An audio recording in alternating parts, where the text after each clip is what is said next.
Chronicles chapter 35. Moreover, Josiah kept a Passover until the Lord in Jerusalem.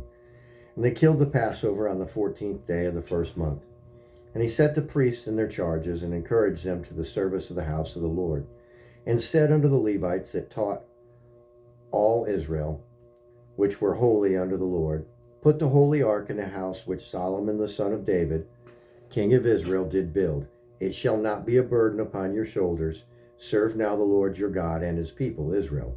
And prepare yourself by the houses of your fathers, after your courses, according to the writing of David, king of Israel, and according to the writing of Solomon his son. And stand in the holy place, according to the divisions of the families of the fathers of your brethren, the people, and after the division of the families of the Levites. So kill the Passover, and sanctify yourselves, and prepare your brethren, that they may do according to the word of the Lord by the hand of Moses. And Josiah gave the people of the flock lambs and kids, all for the Passover offering, for all that was present, to the number of 30,000 and 3,000 bullocks. These were of the king's substance. And his princes gave willingly unto the people, to the priests and to the Levites. Hilkiah and Zechariah and Jehiel, rulers of the house of God, gave unto the priests for the Passover offering 2,600 small cattle and 300 oxen. Coniah also, and Shemaiah and Nathaniel his brethren, and Hashbiah and Jeiel and Jozabad, chief of the Levites, gave unto the Levites for Passover offering 5,000 small cattle and 500 oxen. So the service was prepared, and the priests stood in their places, and the Levites in their courses, according to the king's commandment. And they killed the Passover, and the priests sprinkled the blood from their hands, and the Levites flayed them. And they removed the burnt offerings, that they might give according to the divisions of the families of the people, to offer unto the Lord, as it is written in the book of Moses. And so did they with the oxen. And they roasted the Passover with fire, according to the ordinance. But the other holy offerings sod they in pots, and in cauldrons, and in pans, and divided them speedily among all the people. And afterward they made ready for themselves and for the priests, because the priests, the sons of Aaron, were busied in offering of the burnt offering and the fat until night. Therefore the Levites prepared for themselves and for the priests, the sons of Aaron.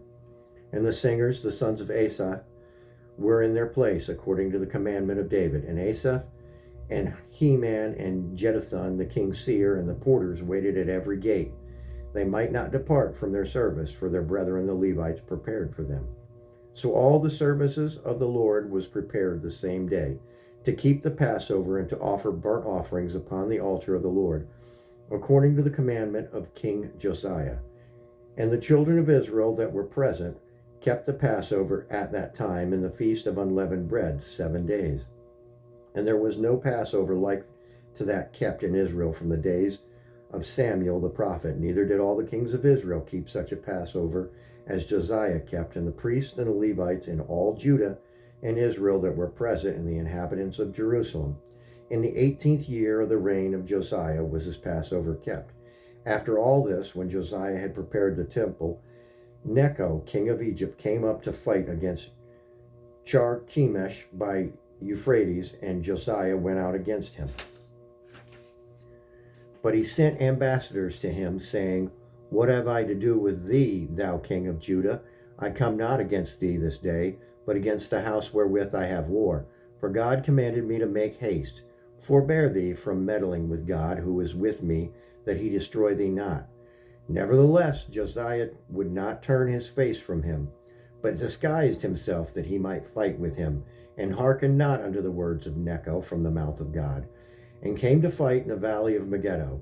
And the archers shot at King Josiah, and the king said to his servants, Have me away, for I am sore wounded. His servants therefore took him out of that chariot, and put him in the second chariot that he had, and they brought him to Jerusalem, and he died, and was buried in one of the sepulchres of his father. And all Judah and Jerusalem mourned for Josiah. And Jeremiah lamented for Josiah, and all the singing men and the singing women spake of Josiah in their lamentations to this day, and made them an ordinance in Israel. And behold, they are written in the lamentations. Now the rest of the acts of Josiah and his goodness, according to that which was written in the law of the Lord, and his deeds, first and last, behold, they are written in the book of the kings of Israel and Judah. Amen. That was 2 Chronicles chapter 35.